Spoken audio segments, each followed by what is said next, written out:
2 second है आपके पास। टिक टिक 1, टिक टिक 2 और सही आंसर है option B a and the. मंजिल अपनी जुगनू कभी रोशनी का मोहताज नहीं होता।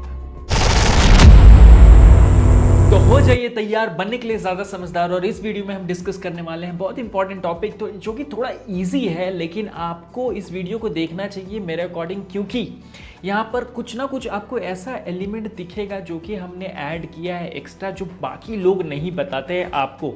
यहाँ पर हम कवर करेंगे सबसे पहले introduction of articles, example of articles के बारे में, इंफोटेनमेंट, एंड देन उसके बाद एंड में हम देखेंगे क्विज। मैं सजेस्ट करूंगा आपको कि क्विज का आंसर आप कमेंट में डालें ही डालें, क्योंकि कितना कॉन्सेप्ट आपको समझ में आया है ये उसी से डिसाइड हो जाता है जब आप क्विज का आंसर देते हो तो। और अगर आप क्विज का आंसर नहीं देते हो फिर भी आपको कुछ ना कुछ नया सीखने को मिलता है। चलिए तैयार हो जाइए इस वीडियो के लिए। नाउ नेक्स्ट हमारा है सबसे पहले कि क्या होता है डिफरेंट टाइप्स ऑफ आर्टिकल्स। सबसे पहले आर्टिकल्स क्या होता है, तो the words a, an and the, ये जो तीन है ए एंड द, ये जो तीनों हैं वर्ड्स, वो हमारे मिलके आर्टिकल्स बनाते हैं सेपरेटली। अब आर्टिकल्स दो भागों में बांटे गए हैं, definite article and indefinite article. ठीक है, डेफिनेट आर्टिकल में हमारा आता है th द, इनडेफिनेट आर्टिकल में हमारा आता है ए एंड एन, ये दो वर्ड्स ए एन। नाउ क्यों ऐसे हमने डिवाइड किया है और क्या सिग्निफिकेंस है ये हम आगे समझने वाले हैं। नाउ सबसे पहले हम देखते हैं th द के बारे में। Now this the article is called the definite article because it points out to some particular person और थिंग। किसी पर्टिकुलर, किसी विशेष ऑब्जेक्ट या फिर पर्सन की तरफ इंडिकेशन करता है। For an example, the book on the table is mine. The book on the table सभी बुकों के बारे में बात नहीं कर रहा है, कोई नॉर्मल बुक नहीं है, कोई जनरल बुक नहीं है, ये उस बुक की बात कर रहा है जो उस आदमी से रिलेटेड है जो ये सेंटेंस बोल रहा है कि the book on the table, जो पुस्तक, जो किताब टेबल पे है वो मेरी है, इज माइन। तो यहां पे एक पर्टिकुलर बुक की बात हो रही है। अगर मैं बोलूं the mobile phone on the table is mine, मतलब ये जो मोबाइल फोन है टेबल पे वो मेरा है, तो यहां पे मैंने द यूज किया है। क्यों? क्योंकि यहां एक पर्टिकुलर मोबाइल फोन की बात हो रही है जो मुझसे रिलेटेड है ना, मैं किसी जनरल मोबाइल फोन की बात नहीं कर रहा हूं, इसीलिए इसको डेफिनेट आर्टिकल बोलते हैं। किसी डेफिनेट, किसी पर्टिकुलर पर्सन या फिर ऑब्जेक्ट की तरफ इशारा करता है। नेक्स्ट हमारा है वो है ए एंड एन, ये दो आर्टिकल्स ए एन, ये दो articles are called indefinite articles. क्यों कहते हैं? Because they usually leave the person और थिंग स्पोकन ऑफ इनडेफिनेट। मतलब सीधा सीधा बात यह है कि किसी पर्टिकुलर पर्सन, किसी विशेष व्यक्ति या फिर ऑब्जेक्ट, चीज के बारे में बात नहीं करता है जब हम यूज करते हैं ए एन का। जब मैं आपको एग्जांपल बताऊंगा ना तो आपको और ज्यादा क्लैरिटी हो जाएगी इसके बारे में। नाउ कुछ रूल्स हैं जो कि बहुत लोग नहीं बताते हैं आपको, बहुत सारे एजुकेटर्स आपको नहीं बताएंगे। ये रूल्स क्या है? ए, ये जो आर्टिकल है ए, उसके बारे में बात कर रहे हैं। A is used before words starting with a consonant sound. Consonant sound, consonant से पहले नहीं लगता है, कॉन्सोनेंट की तरह साउंड करने वाले वर्ड से पहले यूज करते हैं हम इसको। ठीक है, तो पहला कंडीशन कि इनडेफिनिट होना चाहिए, किसी पर्टिकुलर पर्सन या फिर ऑब्जेक्ट के बारे में नहीं बात कर रहे हो। और दूसरा, अगर कॉन्सोनेंट साउंड आए उस वर्ड से तो उसके पहले हम लोग ए लगाते हैं। कैसे करते हैं ये देखिए। अब बॉय, ठीक है, अब बी क्या है? कॉन्सोनेंट। जिनको जिनको नहीं पता है कि वॉवेल और कॉन्सोनेंट क्या होते हैं, मैं सिंपली बता देता हूँ। 26 लेटर्स होते हैं हमारे इंग्लिश अल्फाबेट्स के, A B C D E F G H I J करके जी तक।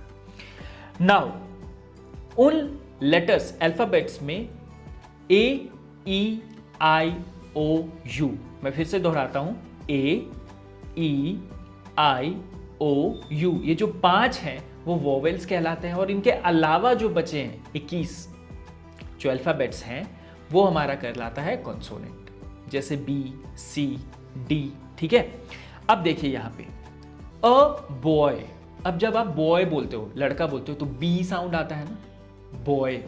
तो यहाँ पे हमारा ए यूज हो सकता है, क्योंकि किसी भी जनरल लड़के के बारे में बात कर रहे हैं तो बोलेंगे अ बॉय इज प्लेइंग, एक लड़का खेल रहा है, अ बॉय इज प्लेइंग, तो अ लगेगा। तो इससे बताते हैं कि एक लड़का खेल रहा है और कोई भी जनरल लड़का है, ठीक है, और कॉन्सोनेंट का साउंड आ रहा है।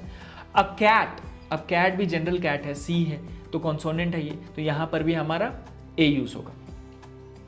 अ यूरोपियन, अब यहाँ पे एक चीज आप देखो, ये जो है यूरोपियन, ये ई लेटर से, ई अल्फाबेट से स्टार्ट हुआ है, लेकिन अभी मैंने क्या बताया था कि ए, ई, आई, ओ, यू ये वॉवेल्स हैं।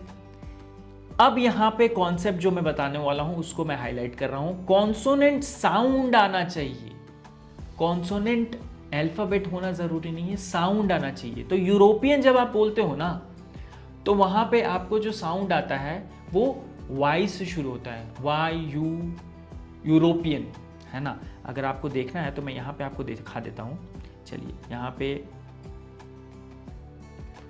लिखता हूँ मैं यूरोपियन, ठीक है, इसका प्रोनाउंसिएशन देख लेते हैं कैसे होता है। अब यहाँ पे देखिए, आप शुरू हो रहा है, जब ये इसको बोलेगा तो आपको आवाज आएगी यूरोपियन, यूरोपियन। फिर से सुनिए, यूरोपियन, तो यहाँ पे क्या हो रहा है, यहाँ पे जो साउंड आ रहा है वो कॉन्सोनेंट साउंड है, इसलिए यहाँ पे हम लोग ए का इस्तेमाल कर सकते हैं, एन का इस्तेमाल नहीं होगा, ठीक है।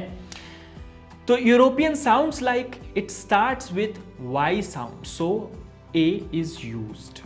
समझ में आ गया आपको? पहला कंडीशन क्या था, फिर से समराइज कर देता हूं। पहला कंडीशन इनडेफिनिट होना चाहिए, किसी पर्टिकुलर पर्सन या चीज के बारे में बात नहीं करना चाहिए। दूसरा जो चीज है वो ये है कि कॉन्सोनेंट साउंड आना चाहिए, वहां पे ए का यूज होता है। अब आपके लिए ये कॉन्सेप्ट आसान हो जाएगा, जो कि यहाँ पे आ रहा है, an is used before words starting with a vowel sound. एक वोवेल साउंड के साथ जो वर्ड स्टार्ट होता है, और अगर वो इनडेफिनिट है, इनडेफिनिट कोई रिप्रेजेंटेशन कर रहा है, मतलब कि किसी पर्टिकुलर पर्सन या फिर ऑब्जेक्ट के बारे में बात नहीं कर रहा है, तो वहां पे हम लोग एन का यूज कर सकते हैं। जैसे एन एप्पल, अब ए जो है मैंने बताया था वोवेल है, वोवेल 5 ही होते हैं, A, E, I, O, U, very good. Now an apple, an R, अब एच जो है आप बोलोगे अरे ये तो कॉन्सोनेंट है, आपने बोला था सिर्फ 5 ही वोवेल होता है, तो इसके आगे आपने एन कैसे यूज कर लिया? तो इसलिए यूज किया क्योंकि यहां पर जो साउंड आ रहा है, जब आप आर बोलते हो तो हावर नहीं बोलते, यहाँ पे एच ओ यू आर, यहाँ पे आर बोलते हैं, उसका प्रोनाउंसिएशन ऐसा होता है। तो क्योंकि यहाँ पे जब आप आर का देखोगे प्रोनाउंसिएशन, तो आपको starts with a vowel sound even though it starts with a consonant letter. आप यहाँ पे देखो, यहाँ पर भी वही चीज करते हैं जो भी हमने किया था। यहाँ पे लिखूंगा मैं आर, और आपको दिखेगा कि ये एक वोवेल लेटर से स्टार्ट होने वाला है, ए यू, ए से आर, आर, देख रहे हो? अगर एक बार मैं आपके लिए प्ले कर दूं फिर से ये, तो आप देखना कैसा साउंड आता है, आर। तो यहां पे क्या हो रहा है, यहां पे जो अल्फाबेट है वो तो है कॉन्सोनेंट, लेकिन जब आप वर्ड बोलते हो तो आपको जो साउंड आ रहा है वो वोवेल की तरह है, इसलिए यहां पे हमने एन का यूज किया है। आई होप ये क्रिटिकल कॉन्सेप्ट जो बहुत सारे एजुकेटर डिस्कस नहीं करते आपको समझ में आ गया होगा, है ना। लोग बोल देते हैं कि वोवेल जहां पे हो वहां एन यूज कर दो, कॉन्सोनेंट जहां पे वहां पे ए यूज कर दो, लेकिन साउंड का खेल है भाई, यहाँ पे साउंड का खेल है। यहाँ पे वो खेल नहीं है कि भाई आपका कॉन्सोनेंट आ गया तो ए लगा दो, इनडेफिनिट है चेक कर लो कॉन्सोनेंट लगा दो, उस तरीके का नहीं। अब कुछ एग्जांपल्स और देखते हैं। आई हैव अ कार, मेरे पास एक कार है। अब ये नॉर्मल कार के बारे में बात कर रहे हैं, indefinite article referring to any car, not specific, ठीक है। शी इज एन इंजीनियर, ठीक है, शी इज एन इंजीनियर। अब यहां पे एन यूज किया है क्योंकि ई साउंड आ रहा है, इंजीनियर, ठीक है। Indefinite article referring to any engineer, not specific. She is कोई रैंडम इंजीनियर की बात कर रहे हैं, she is an engineer, specific particular नहीं, ठीक है। The sun rises in the east, अब यहां पे देखो the sun rises in the east, definite article referring to specific sun, specific sun के बारे में, सूरज तो एक ही है ना, अर्थ मतलब हमारे जो हम लोग बात करते हैं अपने सौरमंडल की, सोलर सिस्टम की, तो वहाँ पे तो एक ही सूरज है जो हमारे लिए पृथ्वी से दिखता है, तो वहाँ पे the sun rises in the east, यहाँ पे एक पर्टिकुलर सन की बात कर रहे हैं तो यहाँ पे द लगेगा। ठीक है, तो आपको समझ में आ गया होगा। कंडीशंस जो हैं, पहला कंडीशन तो आप चेक करो कि डेफिनिट है कि इनडेफिनिट है।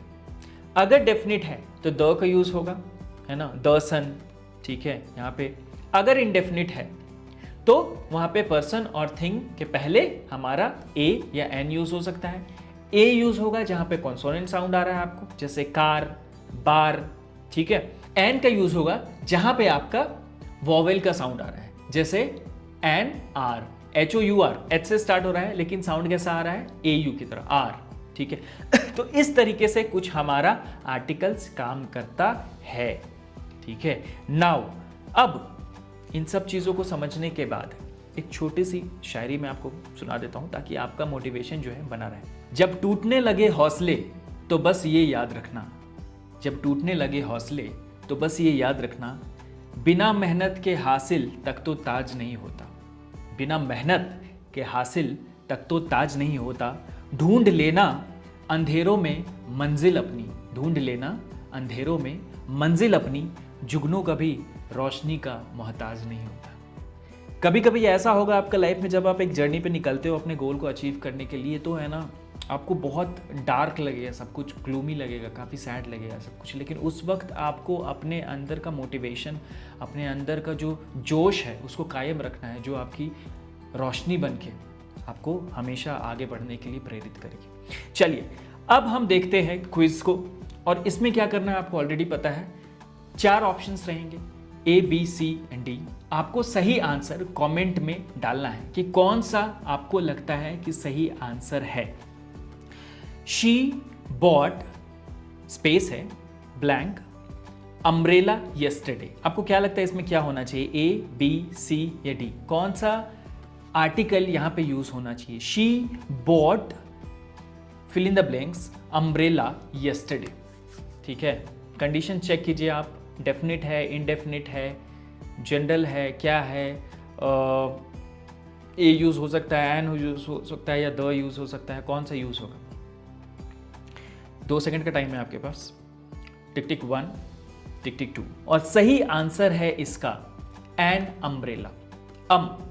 AEIOU, अम्ब्रेला, यू से स्टार्ट हो रहा है तो यहाँ पे एन यूज होगा।